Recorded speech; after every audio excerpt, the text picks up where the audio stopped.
is an act of resistance, and it is necessary and it is urgent. Absolutely. All right, so we're talking about the power of us, talking about using our artistry through stories. Miss Lynn Whitfield, we've seen you from the Josephine Baker story to resistance. I look at the character and say, can I shed more light on this? Can I bring more understanding to this human being? Yes. And because I'm playing it, it must be a black woman, right? So when I see, like my Southern mother says, when she would add like a purse or a shoe, she said, does it add? Right. So when I know that I can add to a story, when I can bring dimension to a story. You know what, I need you to write me a song right now. Come on, sing a song. I need love, yeah. Come on now. We're taking us to Church Up in this Essence Festival. That's right. All right, so Ari. Decenter everybody and just allow ourselves to have our space to say how we feel and what we mean.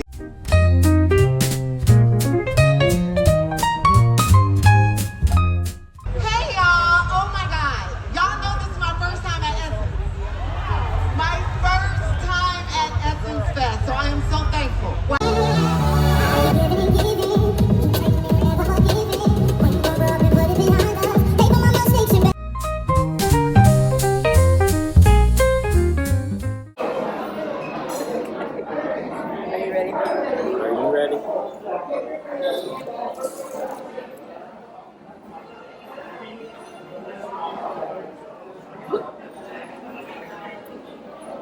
A whole chunk is in the thing.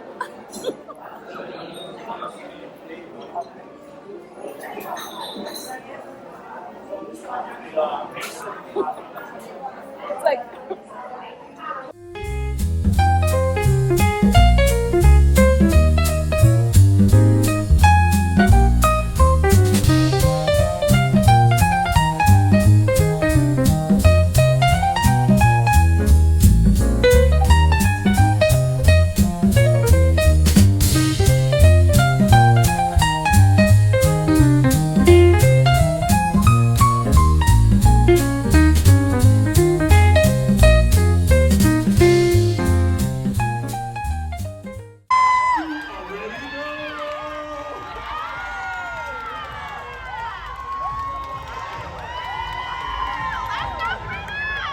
That laugh a little turn up, thank you. How y'all feeling out there? It's the one and only Queen Diva, you already know. I've been to a few places that I wouldn't go back if the goal was to eat food. I would say Atlanta is one of those. I frequent Atlanta a lot. I go back to Atlanta a lot, back and forth. But Atlanta is a business place for me. Atlanta has the mecca of black culture. It has the mecca of black business people. It has the mecca of us.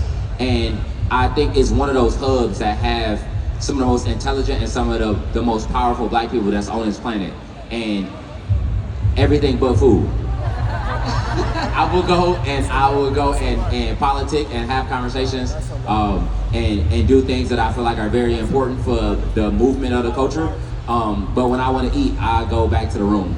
Different forms of, it's basically how I feel. So I dress how I feel. So sometimes you'll see a little razzle, sometimes you'll see a little dazzle. Sometimes you may say she's doing too much, and that's fine too, because that's who I am. So it's okay. exactly. I love it. I love all. How to do a soft glam, because I just feel like if you get vitiligo if you get vitiligo later in age, you kind of don't know how to do your makeup anymore. I've met women that are 50, that are 70, that got vitiligo when they were 40 or 30 years old, and they were like, well, once my skin changed, I just kind of gave up on it.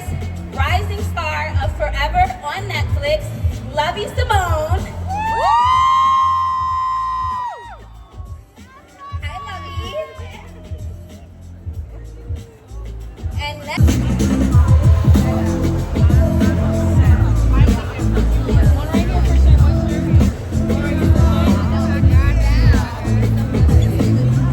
So, first of all, that was an amazing experience to be a part of. And Denzel brought the opportunity. Oh. So he, back when we were doing the piano lesson, his son was starring in our show. And he was talking, and so basically we would see Denzel sometime, you know, because he was a part of what's going on, as you know, of the whole production. So he became cool with Brian Moreland, who is also my mentor and our lead producer. And he told Brian that he wanted to come back on Broadway, and he wanted to do Othello in particular. So it was his idea, okay?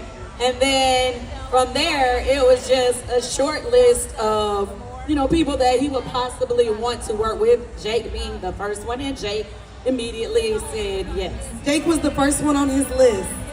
Yeah. Oh, wow. But, I mean, you know, you have to have a couple people in mind, but yeah. Do we get to know one? Channing Tatum, Ryan Gosling. Who was the other cute white boy that almost was? Yeah, I'm not. Slow, fast, slow. I see y'all in the front. I see y'all vibing. There you go. Come on. Right side, left side, up right, and back left. There we go. Now,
Streetlights, fake dreams, all looking pretty.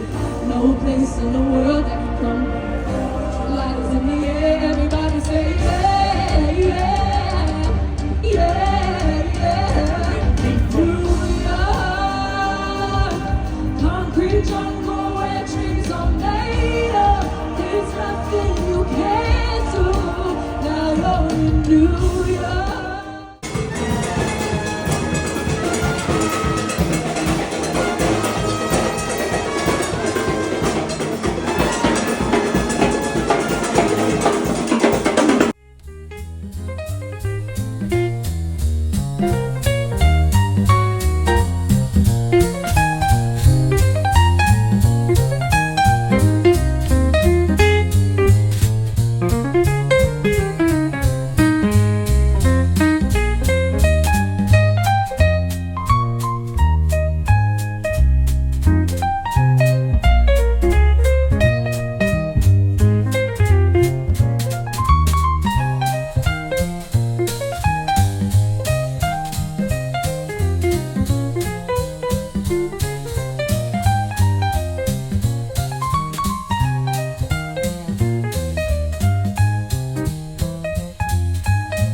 Miss Aisha Hines, Henrietta Wilson.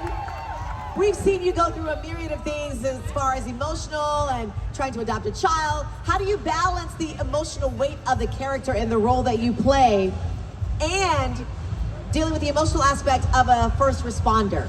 How do you balance that? First of all, shout out to everyone here who pulled up to today's panel. Thank you. Give a round of applause to yourself. Thank you so much for showing up for us today. It is such a blessing to play Henrietta Wilson on 911. Yes, it calls upon, you know, a lot of emotional investment, but you know, there's something really special, I think, about women of color. Inherently, I think we are wired to kind of hold this position on the front line, you know, sort of bearing the weight for our families and sort of, you know, saving the family, you know, sometimes to our detriment. Person or character you look to when drawing for that character of Deputy Wagner? Well, I wouldn't say I look to a particular person or outside of the character that I'm developing. Yeah. But I would say that I would be connecting with energies of strong Black women who are leaders, you know, people like Harriet Tubman, Shirley Chisholm, you know, that kind of energy, Barbara Jordan, you know. So I feel that Amanda, in creating and developing that character, those are her influences, and I hope that you feel the strength of that power through Amanda's delivery. It's definitely resonating. Iantha! All right, so we'll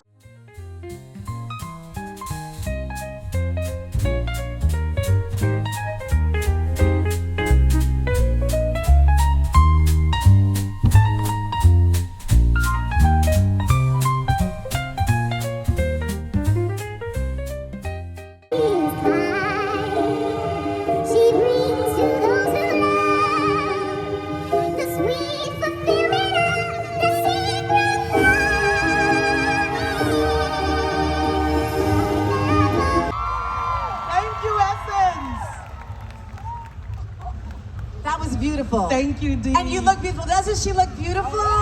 So angelic. Okay, the outfit.